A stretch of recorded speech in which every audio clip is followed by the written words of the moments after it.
Good morning, everybody, and welcome to Adventures with P. I'm P, and today we are mushroom hunting. We will be talking about Laetiporus sulphureus, also known as the chicken in the woods. But before we get into it, I got a small favor to ask you.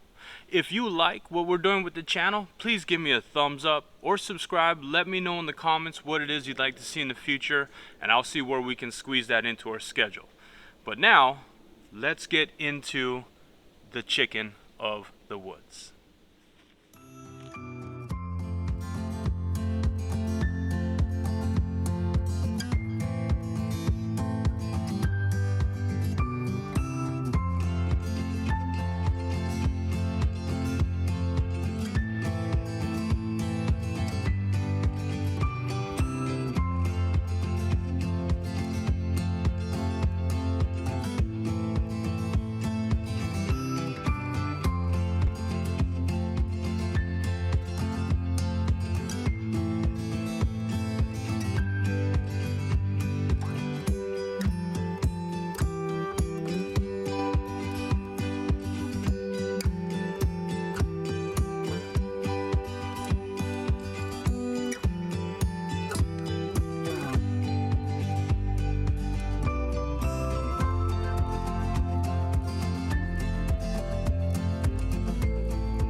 The chicken of the woods goes by several names.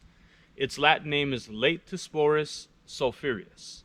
It is also known as sulfur chicken, shelf chicken, or chicken of the woods.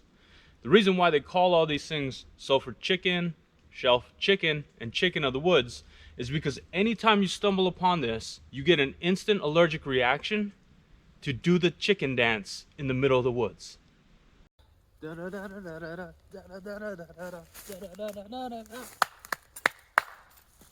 Alright, I'm just kidding. Chicken of the woods is called chicken of the woods because a lot of people says it has a tendency to taste like chicken. Other people say that it has a lemony flavor to it. With that being said, it is a choice edible. In a lot of parts of the country, this fungus right here is actually a delicacy. We're going to be talking about this today. We're going to talk about how to identify it. We're going to talk about some of its properties, and we're also going to talk about how we'll prepare this specific mushroom for our meals. Anytime that you're dealing with a wild mushroom, you need to be 120% sure that you know exactly what it is you're handling. A lot of these mushrooms have dangerous lookalikes that can be full of toxins, and they're dangerous just to handle. So with that being said, we're going to talk about how to identify some of the features here to let you know that what you're touching and handling is chicken of the woods. The good news is, chicken of the woods has no look-alike. So it's a pretty safe bet if you're new into mushrooming and foraging. I am going to show you, however, one way you can actually make sure you are handling chicken of the woods.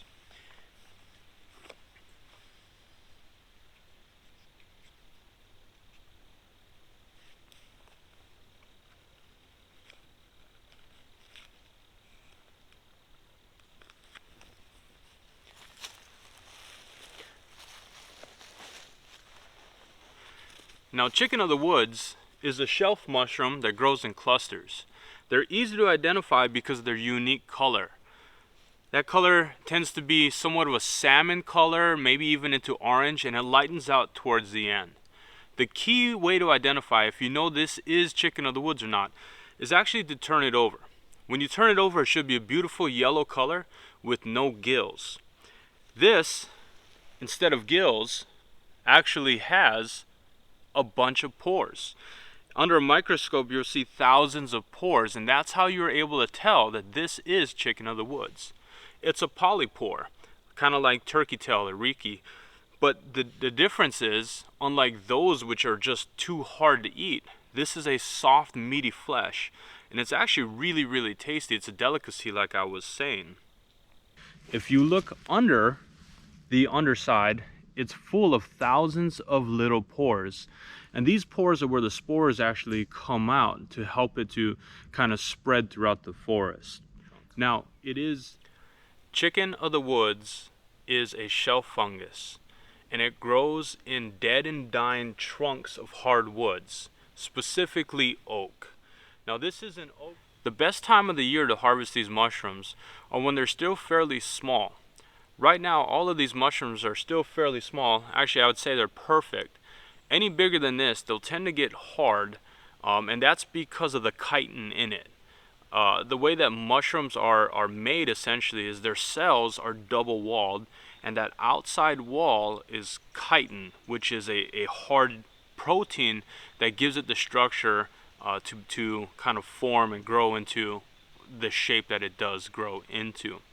Obviously, the smaller that they are, the less the chitin is, and it's easier to digest and eat. But you can still harvest the big ones. You would just maybe eat the outside edges where the chitin isn't as hard, and you could still save some of the bases here for things like soup stock. Recent research has shown that polypores have a lot of promise with treating many common ailments. Like turkey tail, chicken of the woods helps with anti-inflammation. It helps with antimicrobial, antifungal, antibacterial, and it also provides antioxidant properties. Actually, some other polypores like turkey tail also have anti-cancer properties in them. So this is actually a very all-natural type of, I guess you could say a medicine. It's an all-natural medicine opposed to some of the things you'll find over the counter. Unique isn't just all those properties. If you turn it on the underside here, like I said, it was yellow. And the yellow here is indicates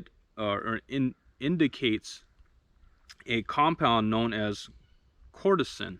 Cortisone is an anti-allergen.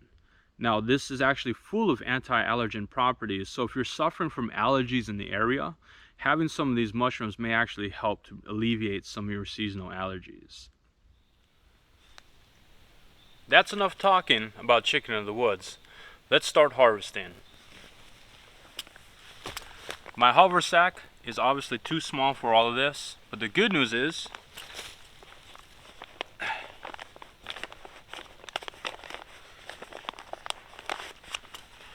because I was hoping we'd stumble across this today,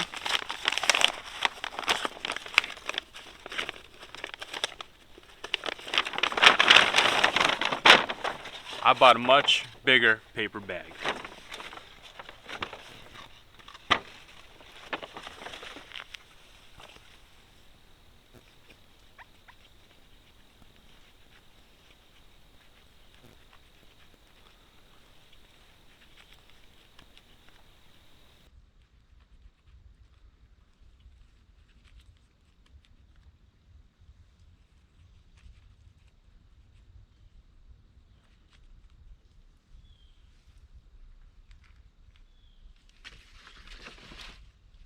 Look at that. Look at that. Any longer, I think maybe the bugs would have started to get into it. Perfect timing.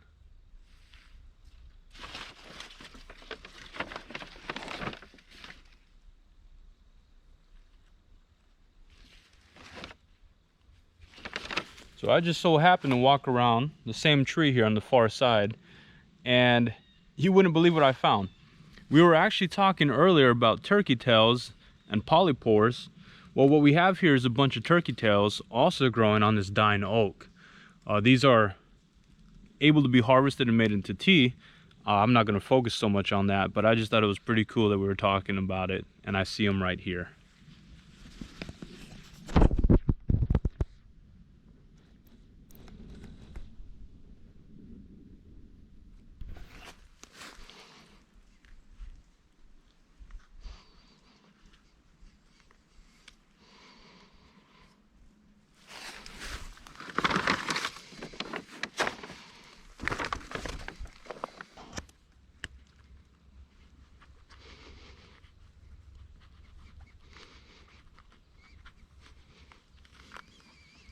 Look at that. Look at that. My goodness.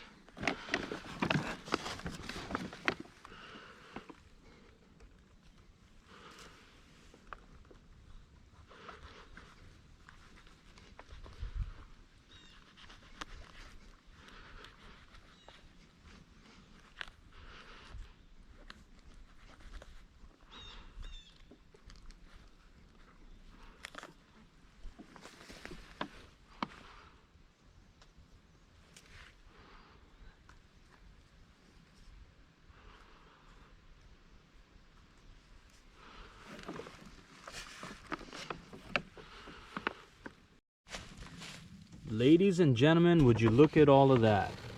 We must have about 8 pounds worth of chicken in the woods in this bag. And it all came from one tree. Look at that. And if you look a little closer, you'll see that this tree, or I should say this spore, is actually going to produce more fruit. So if the fall continues to be slow in progression, then we'll be able to maybe come back and hit up some of these when they're fruiting again. And I'm so looking forward to it.